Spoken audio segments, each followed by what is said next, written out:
बिस्मिल्लाहिर्रहमानिर्रहीम। Dear students, अस्सलाम वालेकुम। जैसा कि प्रीवियस क्लासेस में हम प्रोनाउंस पढ़ रहे थे और हमने प्रोनाउंस के 5 केसेस पढ़ लिए थे, जिसमें पर्सनल प्रोनाउंस में हमने पढ़ा था जनाब एक्यूजेटिव नॉमिनेटिव केस, जिसे सब्जेक्टिव केस भी कहते हैं। उसके बाद एक्यूजेटिव केस, जिसे ऑब्जेक्टिव केस भी कहते हैं। इसके अलावा पजेसिव एडजेक्टिव, और फिर पजेसिव प्रोनाउन, और उसके बाद रिफ्लेक्सिव केस, और उसके साथ साथ इम्फेटिक केस हमने पढ़ा था रेन एंड मार्टिन से। अच्छा, रेन एंड मार्टिन जब हम पढ़ रहे हैं तो जैसे कि आप सब जानते हैं कि रेन एंड मार्टिन की बुक है और जिसको हम लेकर चल रहे हैं, ये क्लास ही इस बुक को समझने के लिए है। और इसका सीक्वेंस जो है वो हमने खुद बनाया है ताकि ये किताब समझ में आए, क्योंकि जिस सीक्वेंस में ये बुक लिखी जाती है, बेसिकली उस सीक्वेंस में अगर पढ़ा जाएगा तो कभी भी समझ में नहीं आती। तो इसका पहले हमने एक सीक्वेंस डिजाइन किया, जो मेरा ख्याल है कि मुझसे पहले किसी ने ये काम नहीं किया था। और उस सीक्वेंस को लेकर जब चल रहे हैं हम, तो आप भी देख रहे हैं कि कितना समझ में आ रहा है। देखिए, हम चैप्टर 17 पर हैं, ठीक है ना, अभी प्रोनाउन चल रहा है। ठीक, तो हम अपने बनाए हुए सीक्वेंस के मुताबिक चल रहे हैं ताकि सिस्टमेटिक अप्रोच के तहत इस किताब को समझ कर पढ़ सके। वरना जिस सीक्वेंस में किताब लिखी हुई है उस सीक्वेंस में तो आम स्टूडेंट जो है वो समझ ही नहीं सकता इस किताब, ठीक है ना। खैर, हमने प्रीवियस क्लासेस में ये, जैसा कि आप देख रहे हैं, हमने, अच्छा ये चैट में साइड में खोल रहा हूँ ताकि आपसे बातचीत भी होती रहे, साथ साथ आपके जवाब भी मैं देता रहूँ। जी जनाब, देखिए ये हमने पढ़े थे लास्ट क्लास में, जो दरमियान में वक्फा आया तवील, और अब ये रिज्यूम हो रही क्लासेस। तो रिफ्लेक्सिव और इम्पैटिक केसेस हमने पढ़े थे, और ये आपको याद होंगे यकीनन। जिनको याद नहीं है वो रिकॉर्डेड क्लासेस को रिवाइज करें और उसके बाद यहाँ से कंटिन्यू करें। चैप्टर 17 में है demonstrative, indefinite and distributive pronoun. देखिए, अब 3 नई किस्म के प्रोनाउन आपके सामने आ गए। अब डेमोन्स्ट्रेटिव प्रोनाउन क्या होता है, इंडेफिनिट प्रोनाउन क्या होता है, और डिस्ट्रीब्यूटिव प्रोनाउन क्या होता है, ठीक है। तो आइए देखते हैं। Consider the following sentences. इस बुक को मैं फॉलो कर रहा हूँ, लेकिन बीच में जो इजाफी चीज, जो मॉडिफिकेशंस हुई है, जाहिर है ये बुक मैंने बताया था काफी पुरानी है, और ये वैसे तो हर साल एक नया एडिशन आता है इसका, लेकिन वो नया नहीं होता, ठीक है ना। वो, उसमें कोई चीज रिवाइज नहीं होती, सिवाय इसके कुछ एग्जाम्पल्स चेंज हो जाती हैं और बस, वो भी अब नहीं होती। तो बहरहाल, हम इसमें जो अपडेशन है, जो जो मॉडिफिकेशन है लैंग्वेज में, वो भी साथ साथ में बताता जाता हूँ कि भाई रेनन मार्टिन ये बता रही है, लेकिन मौजूदा दौर में जो लैंग्वेज में मॉडिफिकेशन हो चुकी हैं बाकी राइटर्स के यहाँ, वो ये है। इससे आपको फायदा ये होता है कि रैन मार्टिन को हम पढ़ ही रहे हैं, जो बेसिक नॉलेज और फाउंडेशन के लिए बहुत जरूरी होती है, लेकिन इसके आगे जो मॉडिफिकेशन हुई है वो भी हमें पता चल जाती है। तो देखिए, जैसे ये सेंटेंस है, this is a present from my uncle. ये मेरे अंकल की तरफ से एक तोहफा है। अभी देखो ये सेंटेंस देखो, this is a present from my uncle, या दीज आर मेयरली एक्सक्यूजेस, है ना, या both cars are good but this is better than that. अब यहाँ पर अगर आप गौर करें तो दिस और दैट और दिस का इस्तेमाल हो रहा है, लेकिन ये किस तरह से हो रहा है। This is a present from my uncle, ये तोहफा है मेरे अंकल की तरफ से। अब ये दिस पॉइंट आउट कर रहे हैं आप, है ना, उस चीज का नाम लिए बगैर पॉइंट आउट कर रहे हैं, ये कहलाता है डेमोन्स्ट्रेटिव प्रोनाउन। डेमोन्स्ट्रेट का मतलब है to show clearly, to point out something, है ना। जैसे देखो यहाँ पर, दीज आर मेयरली एक्सक्यूजेस, तो दीज अंडरस्टूड है कहने वाले और सुनने वाले के लिए, उसकी तरफ पॉइंट आउट किया जा रहा है सिर्फ। अब दीज में बहुत सारे एक्सक्यूजेस होंगे, लेकिन उनको एक्सप्लेन नहीं किया गया। बोथ कार्स आर गुड, दोनों कार्स अच्छी हैं, but this is better than that, मगर ये वाली उस वाली से अच्छी है। तो दिस और दैट जो है दोनों पॉइंट आउट कर रही हैं दोनों कार्स की तरफ।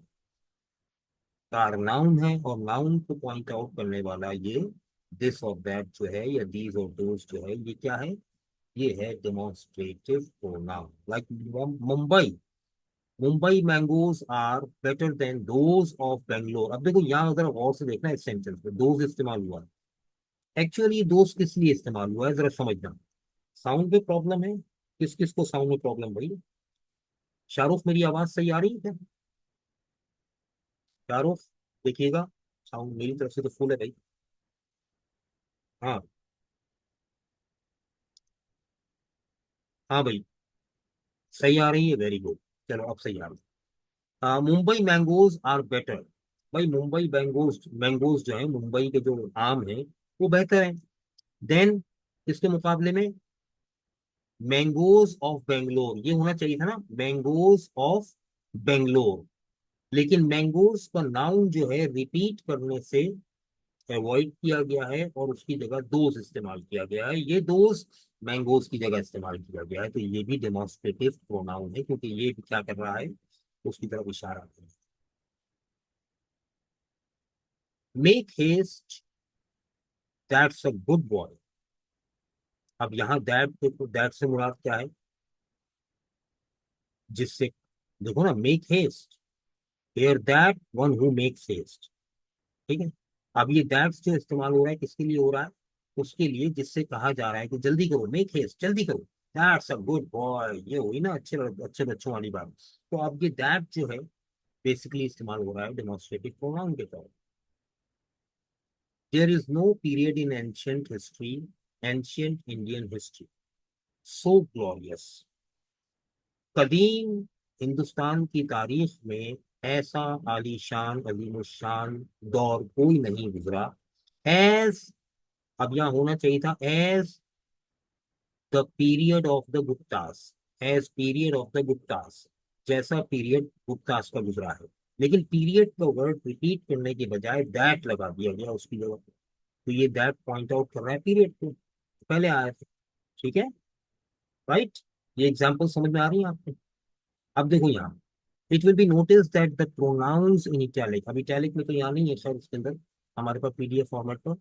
It will be noticed that the pronouns in italics are used to point out the objects to which they refer. Demonstrative का उर्दू क्या होगा, देखो बता रहा हूँ मैं यहाँ पे, देखो सामने लिखा हो। Therefore called demonstrative pronouns, Latin word है demonstrate, to show clearly। demonstrate का मतलब होता है वाजे करके दिखाना, ठीक है ना। तो यहाँ इसका मतलब, डेमोन्स्ट्रेट का मतलब क्या, इशारा करके बताना, पॉइंट आउट करना, दिखाना, शो इट क्लियरली। ठीक है। तो अब यहाँ पर अगर आप गौर करें तो वो प्रोनाउंस जो किसी नाउन की तरफ रेफर करते हो या डेमोन्स्ट्रेट करते हैं उस नाउन को, तो ये कहलाएंगे डेमोन्स्ट्रेटिव प्रोनाउन। लेकिन आप एक चीज और देखिएगा, इन्हीं दिस दैट दीज दोस को हम डेमोन्स्ट्रेटिव एडजेक्टिव भी कहते हैं, लेकिन कब, फर्क है। देखो यहाँ जितने भी मर्तबा दिस दैट इस्तेमाल हुआ है उसके फौरन बाद वर्ब है, या फिर कोई नाउन नहीं है एटलीस्ट। जैसे दीज आर, दीज के बाद आर है ना, दीज के बाद कोई नाउन तो नहीं है। Mumbai cars are good but this is, this के बाद इज है यानी वर्ब है, दिस के बाद कोई नाउन नहीं। Mumbai mangoes are better than those of Bangalore, तो दोज के बाद कोई नाउन मौजूद नहीं। Make his that's a good boy, तो that is a good boy, तो दैट इज का कॉन्ट्रैक्शन है that's. There is no period in ancient Indian history so glorious as that of Gupta। That के बाद कोई noun नहीं है ना। ये सब है डेमोन्स्ट्रेटिव प्रोनाउन। लेकिन अगर इस दिस दैट प्लीज दोस्त के बाद नाउन आ जाए, लाइक 137 पॉइंट देखिएगा, दिस बुक इज माइन। अब ये दिस डेमोन्स्ट्रेटिव एडजेक्टिव है, क्योंकि ये दिस पॉइंट आउट कर रहा है नाउन को जो आगे ही लिखा हुआ है ना। तो अगर नाउन के साथ इस्तेमाल हो गया तो फिर ये दिस डेमोन्स्ट्रेटिव प्रोनाउन के बजाय डेमोन्स्ट्रेटिव एडजेक्टिव कहलाएगा। उसकी वजह, बेटे प्रोनाउन जो है वो नाउन की जगह इस्तेमाल होता है और एडजेक्टिव जो है वो नाउन के साथ इस्तेमाल होता है। इतनी आसान सी बात है। ऊपर जितनी मतलब भी इस्तेमाल, that is the Red Fort, देखो ऊपर सेंटेंस लिखा ना, that is the Red Fort, तो दैट के बाद कोई नाउन नहीं है। The stranger is welcome as such, अब ये सच जो है इसके बाद कोई नाउन नहीं लिखा हुआ। He was the representative of the king and as such they honoured us. As such क्या है, ये डेमोन्स्ट्रेटिव प्रोनाउन है, क्योंकि ये रिप्रेजेंट कर रहा है किंग को, my views are quite in accordance with those of the university commission. अब देखो ये sentence, my views are quite in accordance with the views of university commission, लेकिन मैं the views of university commission कहने के बजाय those of university commission कह रहा हूँ। तो दोज के बाद कोई नाउन इस्तेमाल नहीं है, बल्कि वो नाउन की जगह इस्तेमाल हुआ है दोज। लेकिन अगर आप नीचे आए तो इन सेंटेंस में लिखा है those pens are yours, those pens are yours. तो अब यहाँ पे दोज पेन्स आर योर्स, तो दोज के फौरन बाद नाउन आ गया। इसका मतलब नाउन को पॉइंट आउट किया जा रहा है। हाँ, लेकिन पॉइंट आउट तो नाउन को ही किया, बिल्कुल नाउन को ही किया जा रहा है, लेकिन एक प्रॉब्लम पता है क्या है? अगर हम डेफिनेशन की तरफ जाएं तो व्हाट इज अ प्रोनाउन, बिल्कुल बेसिक तरह, what is a pronoun? In place of a noun, noun की बजाय इस्तेमाल होने वाली चीज। तो देखो, that is the Red fort. अब ये दैट जो है ये रेड फोर्ट के लिए इस्तेमाल हुआ है, लेकिन दैट के फौरन बाद रेड फोर्ट नहीं लिखा, इज है, वर्ब है ना। इसका मतलब इशारा तो किया जा रहा है, लेकिन उस इशारे के साथ वो नाम, ये वो नाउन मेंशन नहीं है। ठीक है। लेकिन अगर कहा जाए दिस बुक इज माइन, इशारा भी किया जा रहा है और वो नाउन भी साथ में कनेक्टेड है, दिस बुक, ये किताब। अब यहाँ पर जो दिस है ये डेमोन्स्ट्रेटिव एडजेक्टिव सिर्फ इसलिए कहलाएगा कि ये नाउन के साथ अटैच। प्रोनाउन नाउन के साथ अटैच नहीं होता, प्रोनाउन नाउन की जगह इस्तेमाल होता है। हाँ भाई, किसकी समझ में ये बात नहीं आई? क्लियर हो गई बात? What was that noise? अब दैट नॉइस, अगर मैं खाली इतना कहता ना व्हाट वॉज दैट, वो क्या था, तब तो ये दैट होता प्रोनाउन। कौन सा प्रोनाउन? Demonstrative pronoun. अब मैं कह रहा हूं व्हाट वाज दैट नॉइस, अब नॉइस इज अ नाउन,